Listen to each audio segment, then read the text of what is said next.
बिस्मिल्लाहिर्रहमानिर्रहीम। अस्सलाम वालेकुम जी। तो बच्चों, कैसे हैं आप सब? मुझे उम्मीद है आप सब खैरियत से होंगे। बच्चों, इससे पहली वाली वीडियो में हमने कोरोना से बचने की तलकीन के लिए छोटे भाई के नाम ख़त का खाका तरतीब दिया था। आज के इस लेक्चर में खाके में तरतीब दिए गए नुकात की वजाहत करते हुए आपको मौजू के तहत नमूने के तौर पर ख़त दिखाऊंगी और समझाऊंगी। तो चलते हैं ख़त की तरफ। जी, मौजू हमारा गैर रस्मी ख़त छोटे भाई के नाम ख़त है और सवाल हमारा है कोरोना से बचने के लिए अपने छोटे भाई के नाम ख़त लिखिए।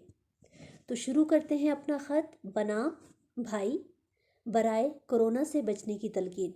पता हमारा इम्तिहानी मरकज़, तारीख़ 16 अप्रैल 2021। अलकाब मेरे प्यारे भाई, इलामत निदाइया, अस्सलामुअलैकुम यानी आदाब, ख़त्मा। उसके बाद इब्तिदाई कलमात आ जाते हैं। इब्तिदाई कलमात में खैरियत पूछनी है और अपनी खैरियत बतानी है। मकसद पर आएंगे, ठीक है, मकसद पर आएंगे, लेकिन मकसद से पहले तमहीद बांधते हुए अपना मकसद बताएंगे। जिस तरह मैंने लिखा है, काफ़ी दिनों बाद कल अम्मी का ख़त मिला, पढ़कर हालात से आगाह हुआ। ख़त में अम्मी ने शहर में कोरोना के बढ़ते हुए केसेस के बारे में बताया तो मेरी परेशानी में इजाफ़ा हो गया। भाई, आज मेरा ख़त लिखने का मकसद आपको ये बताना है कि इस वबा से कैसे बचा जा सकता है। ये तो हो गया मकसद, यानी तमहीद का इस्तेमाल करते हुए मकसद हमने बताया। उसके बाद हमने क्या करना है,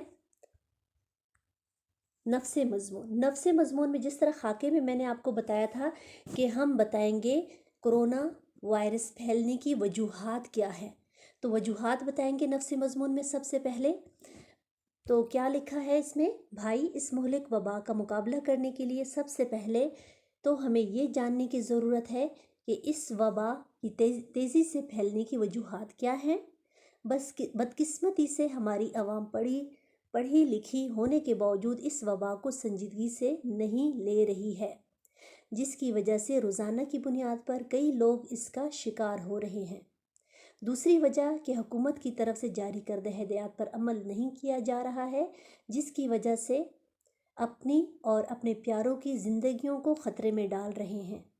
एक और अहम वजह समाजी फ़ासला ना रखना है, जिसकी वजह से इस वबा के जरासीम का मुतासरा शख्स के मेल जोल से किसी भी दूसरे शख्स में मुंतकिल होने का ख़तरा होता है। अब आपने ये बताना है कि इस वबा से क्या क्या मसाइल जन्म ले रहे हैं, ठीक है। हमने वो मसाइल बताने हैं जिस तरह खाके में मैंने बताया था। मसाइल क्या हैं?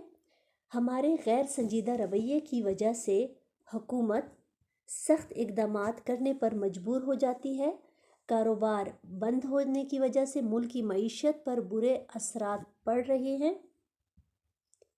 बेरोज़गारी में इजाफ़ा हो रहा है, महंगाई बढ़ रही है, बच्चों की तालीम मुतासिर हो रही है, ठीक है। अब आपने क्या करना है, हल बताना है कि इन मसाइल से बचने के लिए हल क्या हो सकता है आपके ख़्याल में। तो वो क्या है जी, अगर हम हुकूमत और सेहत से मुतल्लिका इदारों की तरफ से जारी करदा हिदायत पर अमल करें तो इस वबा की तबाकारियों से बचा जा सकता है, जैसा कि हाथों को बाकायदगी से साबुन और पानी से साफ़ करें या हाथ साफ़ करने वाला लोशन इस्तेमाल करें। सर्दी या फ्लू से मुतासरा शख्स से करीबी ताल्लुक़ रखने से गुरेज करें। खांसी या छींक आने पर नाक और मुंह को टिशू या कोहनी से ढांपें और इस्तेमाल के बाद टिशू को मुनासिब तरीके से ज़ाया करें। मास्क पहनें और जंगली या पालतू जानवरों से गैर महफूज रब्ता ना रखें। तो ये क्या था, आपकी तरफ से भाई के लिए मसाइल का हल है कि इन मसाइल से बचने का क्या तरीका हो सकता है। अब आते हैं हम इख्तितामी कलमात की तरफ। इख्तितामी कलमात में भी तमहीद बांधते हुए आपने नसीहत की तरफ आना है और इख्तिताम करना है ख़त का। तो वो किस तरह किया जा सकता है जी, देखते हैं। प्यारे भाई, आपने ये कॉल तो सुना होगा कि आपने वावैन लगाने हैं, जिस तरह मैंने वावैन का इस्तेमाल किया है। वावैन का इस्तेमाल करते हुए कि احتیاط علاج سے بہتر ہے۔ واوین آپ نے بند کرنے ہیں۔ اگر ہم احتیاط سے کام لیں تو خود کو اور اپنے پیاروں کو اس مہلک وبا سے بچا سکتے ہیں۔ مجھے امید ہے کہ آپ میری بتائی ہوئی باتوں پر نہ صرف خود عمل کریں گے بلکہ دوسروں کو بھی اس پر عمل کرنے کی تلقین کریں گے۔ اب میں اجازت چاہتا ہوں۔